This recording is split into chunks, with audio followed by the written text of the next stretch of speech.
During the Disney earnings call, Bob Iger, the CEO of the company, declared that Marvel had turned things around and Thunderbolts, we call it Thunderdolts, they call it the new Avengers, that it was the exemplar of what Marvel is now doing.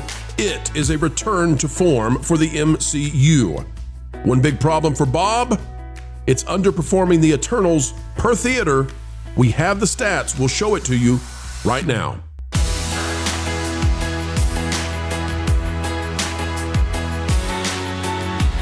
Hello, folks, and welcome back to the place that is doing better than Marvel, better than the MCU. Another video of excellence on the way. Folks, all we ask is that you click the like button. We'll get the data up on the screen and show you what it means for a Disney that is saying Thunderbolts. Yes, Thunderbolts is the return to Marvel's form. Bob Iger in the earnings call has said that Thunderbolts is the first and best example of Marvel's new focus on film success. Now, as we get into this, I just want to remind everybody out there that we have objectively proven without any question that Thunderbolts is underperforming the Eternals in attendance. Yes, in its first weekend, it made something like $4 or $5 million more domestically than the Eternals, but adjusted for inflation, the Eternals has more attendance. Yet Bob Iger is bragging about it. Dade Hayes has the article here out of Deadline, and it says this: Disney CEO Bob Iger sees Thunderbolts as the first and best example of Marvel's new focus on its feature slate, yielding strong results. During a conference call with Wall Street analysts Wednesday to discuss the company's better-than-expected results in the fiscal second quarter, Iger put the number one box office attraction into strategic context. Since returning as Disney CEO in late 2022, Iger has overseen a streamlining and refocusing of Marvel, with not as many sequels focused on lower-tier characters and markedly fewer original series for Disney+. I'm sorry, I am very much struggling to see how this is not a movie that is a sequel to Black Widow and features lower-tiered characters. I am very confused right now. Iger says, in our zeal to flood our streaming platform with more content, also known as what he told them to do, we turned to all of our creative engines, including Marvel, and had them produce a lot more. We've also learned over time that quantity does not necessarily beget quality. Oh, well, that's a lesson that humanity learned 2,000 years ago. And by the way, it's not a lesson you actually learned, because the real problem was you turned your franchises into vehicles for the culture war. Says, frankly, we've all admitted to ourselves that we lost a little focus by making too much. Sure you did. By consolidating a bit and having Marvel focus more on their films, we believe it will result in better quality.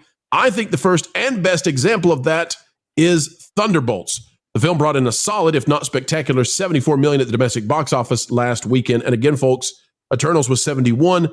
Eternals came out 4 years ago. The price of a movie ticket back then was something like $9. Today, it's $12 or more. If you add in the PLFs, it goes up to $16. This movie is clearly underperforming the Eternals, yet they're acting as if that's not the case. We go to Steve first. Steve, is the Marvels the redemption moment that Bob Iger has been waiting on? Is it the sudden rise back to the original quality of the MCU, or is it just another flop anew?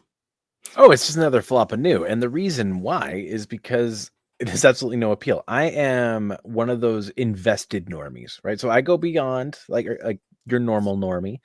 I am below the whole like full-fledged fan. And so when Endgame happened, I was still excited for what came next. I was pumped for what came next. I was so excited. I was even willing to see what happened with Falcon with the shield. I thought in that moment it was the dumbest decision, but I was willing to see. And then we saw what came out. And I was pretty excited about WandaVision, unashamedly, until we got to the last 3 episodes or whatever it was. I was just like, oh, what is this? And then I remembered hearing about how like Feige was going to make it like Team Girl Squad. And they effectively did. You have so-and-so, what's her face, the ugly one, and the cheerleaders. Like, so it's they turned it into a giant joke, and it became unwatchable overall, especially if you really did like the characters. Because I liked the on-screen characters. I was that person that would look on Wikipedia to see like who are these people, because I don't read the comics. I've bought one Rippaverse comic because I was like, I'm going to support it. I'm going to try and read it. I got 2 pages in and I couldn't do it. So I'm just not a good reader, but I do support them, or did support the Marvel universe. But just understand, Will Stavash. Hanging in there. Listen, we can't put you next to Vash. That doesn't work. You two look the same. Hang on, that doesn't work either, because I'm above him. Now they really look. Oh. Yeah. Okay. There you go. Okay. So here, we'll even slide. There we go. Okay. So you're not saying that the Rippaverse comics are bad. You're saying that you are literally a bad reader. Oh yeah, no, I acknowledge I am a bad reader. Like even when let me take this moment, Will Stavash, to say, folks, get out there and purchase your own Rippaverse comics today. They're fantastic, marvelous, and wonderful. And don't forget Big Man Comics as well. We fully support both brands. I am not knocking Eric July at all. I'm just saying I tried to support it. I did my best. I'm just not that guy. Anyway, I'm just being honest. But my thing is about all of what Bob Iger is saying is the fact that he literally said this a year ago about the whole quality versus quantity thing.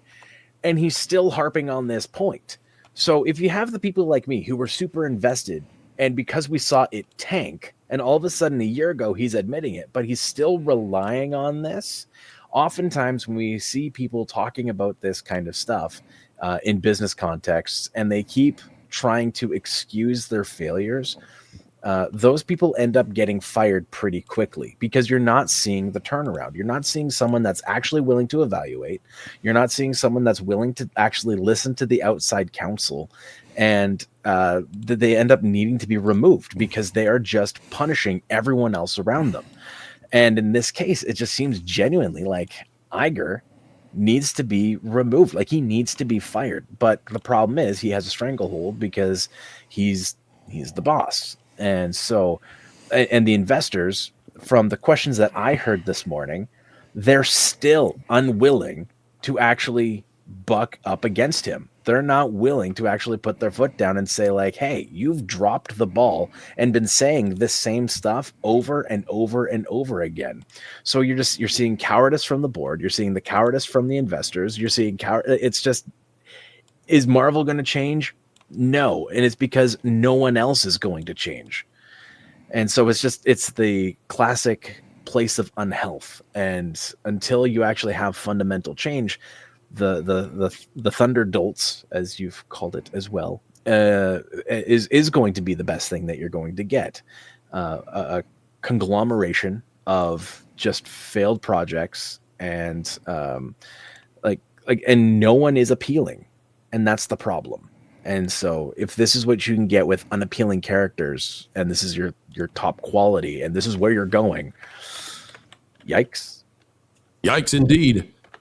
Kevin, what do you say when it comes to Thunderbolts? And I'll show you the numbers right now.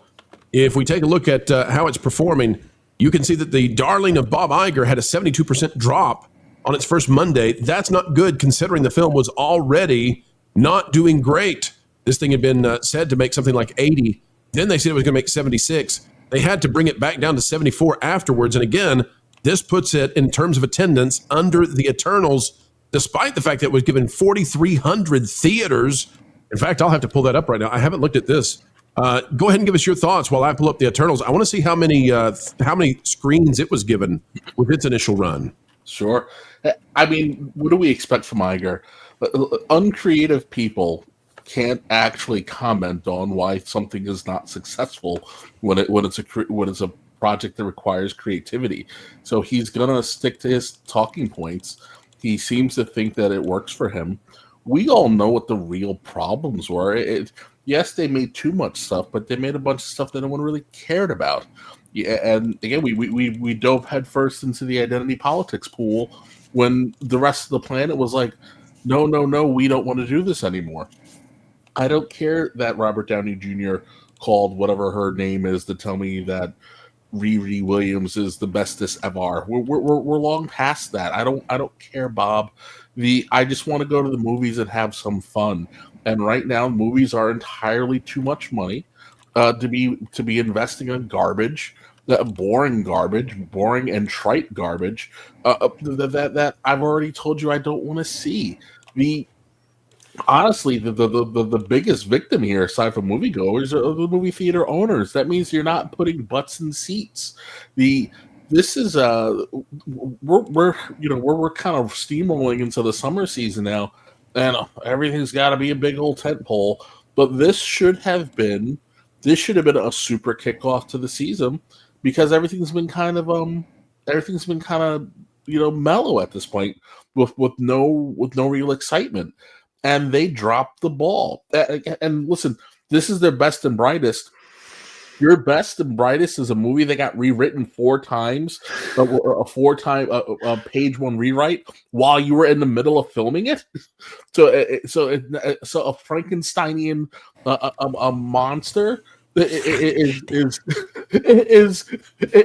the best that we can do. Bob, go sit in the corner, please, and let some adults have a conversation. You have killed the room. I'm ready to move on from this. Here we go, guys. The Eternals, if we go to the numbers and we go to its first domestic weekend, let's scroll on down, see if we can find it. Let's see, we got to click on box office. Noob mistake, pro. Come on. Okay, The Eternals. If we go down, so The Eternals actually, oh my gosh, wait a minute. Have we discovered something new here? 17,159. Oh my gosh, we have. Ladies and gentlemen, we have a new way of knowing this. Oh my gosh, I can't believe that we had not seen this. I got to send this to Marvin. This will have to be on the website tomorrow. What, the screens, the number of screens? The value per theater. 17,000. The Eternals made $17,432 per theater. Now note that this is 2021. So movie ticket prices are vastly different here. It's at least a 30% increase. But if you 57%. 57%. Well, you're including the PLFs. That's where I was going. Yeah. So if you include PLFs, it actually goes up higher. The Eternals, nobody thinks the Eternals is a winner. Nobody. The Eternals made $17,432 per theater. If we go back, this is just so nobody thinks we're fibbing on this. If we go back to Thunderbolts made how much? $17,159 per theater. Definitively now.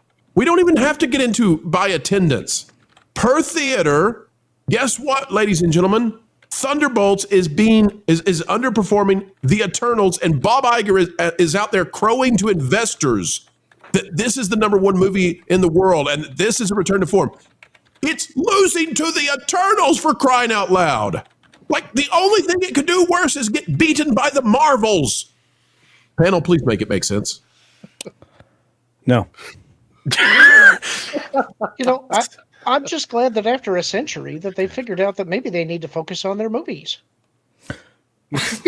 Yeah. I mean, this is quite extraordinary, because we heard for, months now, when Bob Iger initially came back, that, well, we didn't have enough oversight. That's why the quality dropped in our film segment. And really, it was just parroting what I think Kevin Feige was maybe telling Bob, and maybe told indirectly to the Wall Street Journal. Oh yes, it was because we were just spread too thin. You see, we were just spread too thin. There's all kinds of projects. Don't pay attention to maybe who I picked for certain roles. Like, for example, the Marvels. That director who was chosen for that film. I mean, that was a over $300+ million film. That the largest budget that she had ever been given up until that point was I think $30 million for a film prior. And it's like, why are you handing these things off to directors who might not have the skill set in order to operate on this level with these huge budgets right here? Again, that is one of many examples of just how many bad decisions were actually made during this time period, outside of, well, okay, we want to produce all this content for Disney Plus. Again, I mean, if Thunderbolts is the example that there's going to be a turnaround for Marvel, I'm absolutely not convinced. And what we've been hearing about Avengers Doomsday and the future of Marvel and Fantastic Four and all that, I mean, the Wall Street Journal was like, oh, well, this is going to prime everybody up for seeing Fantastic Four. And I'm like, I don't think it will, because none of the characters that were featured in Thunderbolts are going to be featured in Fantastic Four. And for all the things that we've been hearing about that film, I don't think anybody is fully on board with that film and with the franchise going forward. You know what? I think you're right. Just very quickly, I'll just say this: if you paid attention to the end credit scenes, things did not go well for the Fantastic Four. What happened? That's a good point. Well, somehow an interdimensional ship arrived with the Fantastic Four emblem on it. So they ran away from their universe. Why? Leaving it to destruction because they're not heroes. Because Pedro Pascal cannot play a hero. That actually means Mary Sue Richards didn't Mary Sue it up. Maybe. And that's why he has to be the main lead in Doomsday. And sit in the seat in the film Airplane and get smacked by everybody. The most intelligent person of all time who has a baby, but maybe can get rid of it if she wants to. Well, maybe it's twins. It might be twins. You don't know. It's just they have made a myriad of bad decisions here, and I think jumping in with both feet first with Doomsday with 25 plus cast members without even having a script secured, with throwing around big money towards the directors and also Robert Downey Jr. to have him come back, and you don't even have a full cast list. I mean, this. It's not like they're making the same mistakes. They're making entirely new ones, as the Lost World would say. But go ahead, Will Vash, I guess. But the thing is, though, even if they had the stories, right, like right now, nobody cares. Yeah. There is zero excitement, and that's the problem. Everyone gets excited about what happened pre-Endgame, but no one's actually even remotely excited. And that's a major issue. If nobody cares, again, if you want to compare it to what's going on with Epic versus Disney right now, right? You have Epic Universe. People are excited about that. You hear about it in the general public. When you hear about people talk about going to Disney, they're like, yeah, we're going to Disney. And I'm like, and up here, right? Disney was always a big thing because you're in Canada, so you get to leave communism for a week. But like, you go down and you actually get to wear shorts in December and be comfortable and happy. And now you can do that in the UAE too, dude. So calm down. That's true. That's true. But you can't do it in Canada with your oil money. No. Look, everybody's going to have oil money. I mean, come on. Alberta's going to leave. The United States is going to be drowning in oil. It's going to be amazing. Anyway, sorry about that. It's going to be amazing. It's gonna be amazing. It'll be huge. Anyway, sorry. Go ahead. Just to focus back. But no one's excited. No one's excited. And that's the problem. There's zero energy, and like again, I want to be excited about this stuff. I love to be excited about this stuff. I am not excited about this stuff. I'm excited about Alberta oil for some reason. Can I point something out? No, please. This is not. This is not a new way that they're failing. It's the same way that they were failing before. Look at that cast list for Doomsday. We already know there's like 25 people in it. Yes. It's the same thing that they did in The Rise of Skywalker when every single ship in the galaxy shows up for the end fight. They keep thinking that bigger is better. That if you put more crap on the screen, that makes it more exciting. What they actually need to be doing is going smaller and focusing on the characters and giving them a fuller story. Lower the stakes. Make the stakes smaller so that you're not always dealing with a universe-ending threat. Yeah. I'm sorry. Nobody has time for that, dude. We want, let's go Avengers. Back to the Avengers. I was just going to say, we need the Avengers. We don't need 4 films to build that up. Come on now. There's 5 big guys and a couple of sub-characters. And you're like, that movie was amazing. And everyone was super excited about it. And it completely fundamentally changed the entire superhero genre. Because you're like, wait, we could have these guys actually in one movie? And the Chitauri were only threatening New York. It's like you don't have to destroy the whole stupid planet. They could threaten California and destroy. Like, can you imagine the Avengers they could get rid of Hollywood California? Like that? Like It'd be California amazing. Blows up, and everyone would be like, "Was this a loss?" Terrible. But Lord, to your point, and I agree 1,000% with you. We're only halfway through the character reveals, dude. We got 25 more coming. You're getting a whole new row of chairs. They're building their own theater to watch their own film. It's gonna be like freaking PLF. It's IMAX. Again, if they're all lining up to just slap Pedro around, then fine, continue. But otherwise, I'm gonna make that clip. You have no idea. Just as a reminder, folks, what we're talking about here is Bob Iger has claimed that Thunderbolts is the return to form for Marvel, and yet we now can definitively say there's no effort here. I mean, we can definitively say that this has failed because if you look at the per theater for Thunderbolts at 17,100, if we go to the Eternals, again, the Eternals per theater, Eternals beat Thunderbolts. Eternals made 70,400. That is crazy. That is crazy that they are bragging about Thunderbolts in this kind of situation. Panel, final thoughts on this before we wrap this up. What was that? What is going on with Will Stavash? All right. Stavash? No. I think he's implying that Pedro and Red Tigress know each other. Red Tigress, we would never say that about you. We would never insinuate such a thing. And that's a wrap, ladies and gentlemen. We are done for now, but don't worry. Do not fret. Not yet, for more content is still coming your way 4 times a day right here on the Pro Channel. What a joy it has been to share our time with you. We hope you feel the same. Adding value to your every single day is our job here, and we take it very seriously. Folks, the only thing we ask in return is that you consider clicking that like button. Share, subscribe, click it. Stick it to those algorithms. It's the notification bell. And drop a comment right on down below. And folks, if you'd like to subscribe to our partner YouTube channels, That Part Place, That Pod Place, That Game Place, and some of those radio stations like Vacation Radio, well, we certainly would appreciate it. Until the next time we have the honor of spending time and being invited into your day, folks, we go on our way saying this: keep learning, keep growing, and as always, keep having fun. Hey, Floral, guess what? You put a fork in Pro's microwave again. No, that was yesterday.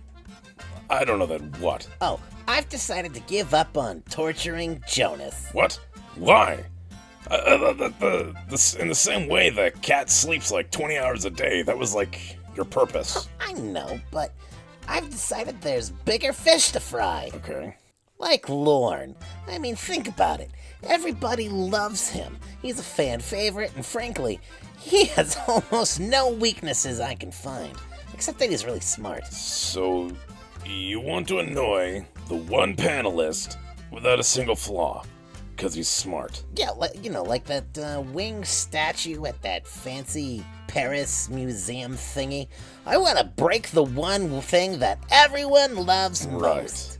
So, kind of like the opposite of Rachel Zegler. Yeah, exactly.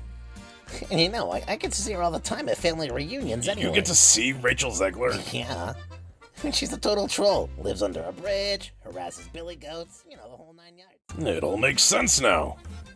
Speaking of which, maybe she'll get me... Okay, call her on my... I'm gonna call her and see if she'll be in the next Indiana Jones. She should be the next Indiana Jones. That'll totally destroy Lord. He loves Indiana Jones. Oh, that's cruel.